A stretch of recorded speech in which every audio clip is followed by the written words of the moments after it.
Buenos días, profesor. Soy Pierina Vázquez. Hoy día le voy a hablar sobre los dos artículos. El primero de ellos es el modelo termodinámico del secado de carne mediante termografía infrarroja.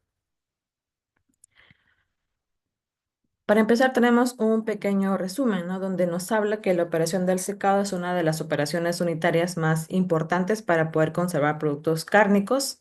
Esto también implica que el proceso de secado tiene una gran cantidad de mecanismos acoplados entre sí y la teoría cinética tradicional del secado explica parte de ellos, cubriendo los comportamientos más importantes en el periodo del secado descendente.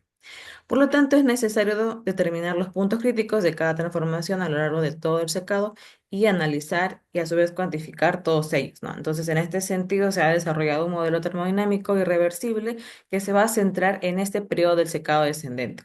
Entonces, este artículo va a utilizar la termografía infrarroja para obtener la evolución de la temperatura superficial de la carne durante la operación del secado.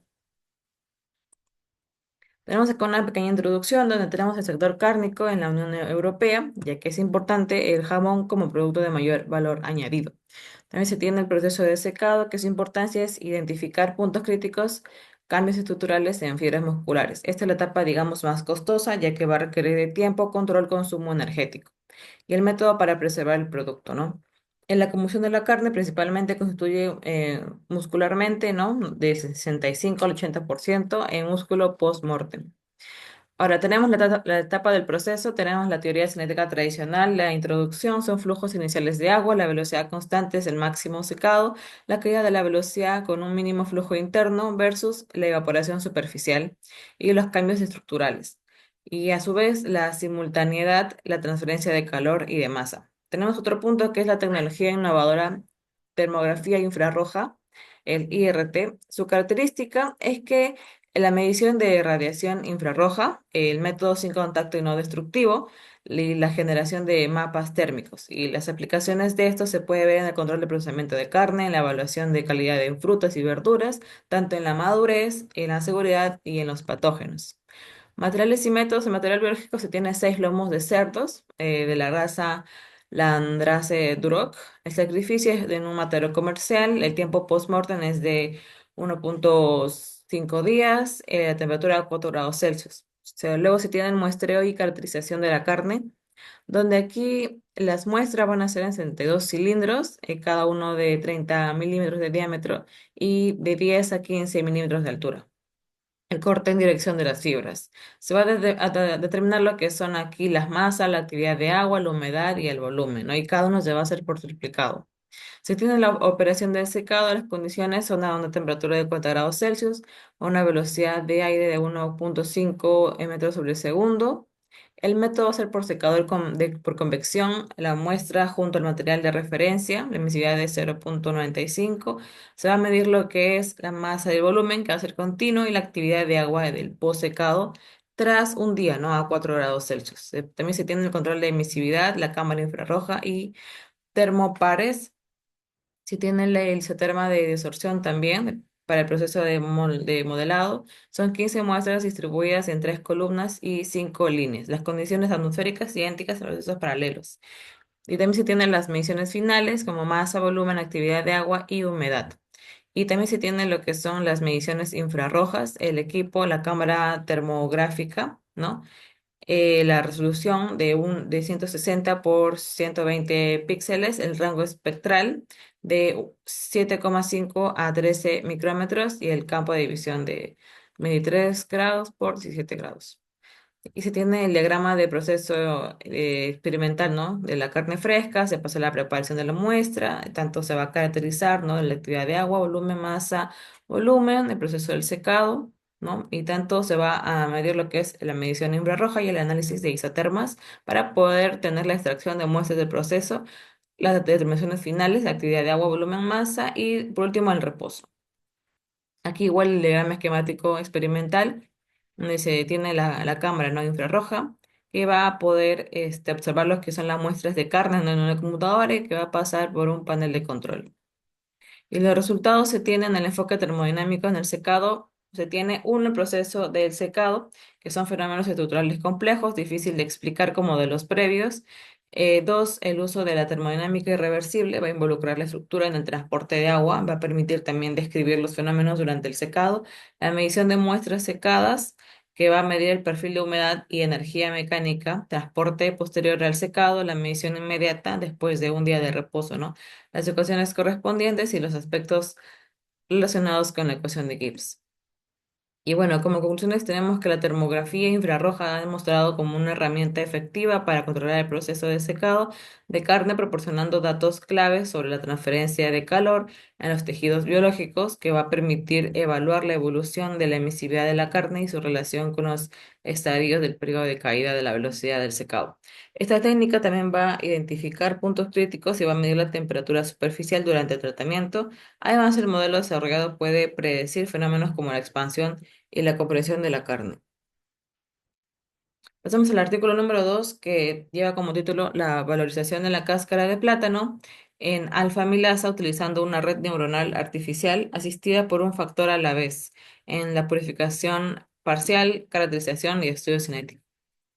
El resumen de este artículo básicamente es que las bacterias productoras de la alfa-amilasa se van a aislar del suelo cerca del comedor de una universidad en un medio agar de amilasa, y la selección primaria de los aislados se realizó durante una prueba de yodo, basada en la zona clara alrededor de las colonias bacterianas. En una placa del medio se van a seleccionar 7 aislados bacterianos, de los que se cribó cuantitativamente para determinar la producción de amilasa.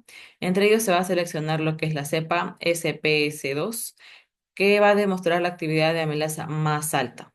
Para estudios posteriores, la cepa aislada SPS2 se va a identificar tanto morfológicamente como bioquímicamente y se confirmó mediante la secuenciación de ARN 16S, como por ejemplo el Streptomyces pratensis SPS2. Bueno, después tenemos como introducción, ¿no? La alfa-amilasa que enciende enlaces alfa 1,4 glicosídicos de polisacáridos como la almidona, el glucógeno y el oligosacáridos. Los productos generados son la maltosa, la maltotriose y las dextrinas. También se tiene la producción de microbiana de alfa-amilasa. Las ventajas es que la facilidad del cultivo, estabilidad, rentabilidad.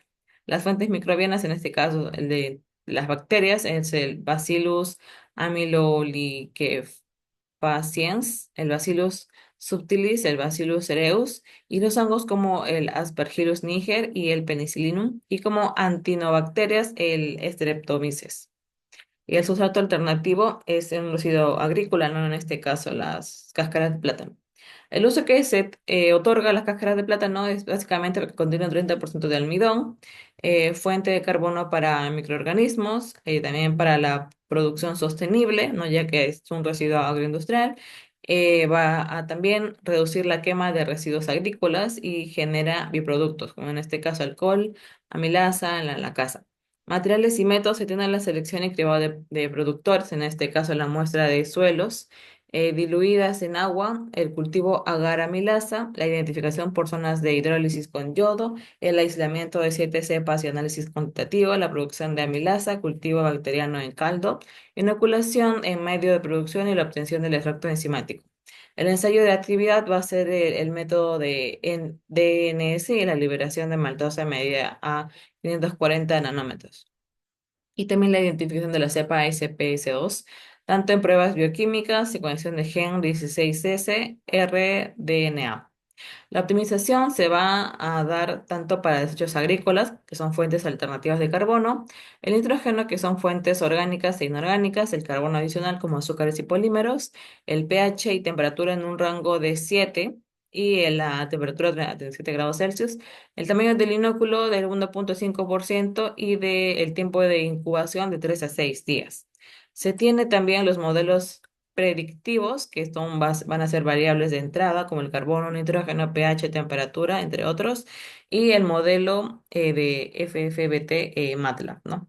Y también se va a hacer lo que es una evaluación de predicciones con métricas estadísticas. Se tiene aquí una figura, la figura A y B. La figura A, donde va a mostrar la hidrólisis del almidón en placas de agar-almidón producida por los aislados, ¿no? Se tiene del SPS1 al SPS7, y la figura B, que es el árbol fitogenético construido utilizando secuencias del gen 16S, TNAR, que van a reflejar la posición de la cepa SPS2 con otras especies de Streptomyces. El número de nodos representa los valores Bobstrat y los números de acceso se dan al extremo izquierdo de cada cepa. Aquí se tiene otra imagen que es la distribución de la amilasa producida por los aislamientos, tal y como se visualizó en el software Circos. La amilasa producida por los aislamientos se mostró en una actividad, ¿no? Y también en porcentaje de participación entre los aislamientos. Se tienen los resultados en el caso de la selección y cribado de productos amilasa. La selección inicial se va a identificar 7 cepas bacterianas capaces de hidrolizar almidón. La producción destacada de, en este caso, la cepa SPS2 mostró la mayor actividad de amilasa y fue seleccionada para estudios posteriores de identificación, por ejemplo, para análisis bioquímicos y morfológicos que se van a clasificar a la cepa como perteneciente al género Streptomyces y la secuenciación del ADNR 16S se confirmó su identidad como Streptomyces pratensis SPS2, ¿no? Que va a ser validada mediante un árbol fitogenético. Y como conclusiones se tiene que este artículo sí llegó a optimizar exitosamente la producción de la amilasa por Streptomyces pratensis SPS2, utilizando la cáscara de plátano como fuente de carbono, aplicando en los enfoques, ¿no? La amilasa fue parcialmente purificada y caracterizada, revelando una masa molecular de 28 kilodalton, un valor bajo, ¿no? De 2 miligramos por mililitros y un volumen máximo alto, ¿no? De 1000 micromol por minuto. Esta alfa-amilasa mostró ser termoestable entre 4 y 90 grados Celsius con mayor estabilidad en condiciones alcalinas y un pH óptimo de 7. Estas propiedades hacen que la amilasa sea una excelente candidata para aplicaciones en industria como detergentes y sacarificación del almidón. Bueno, eso es todo, profesor. Gracias.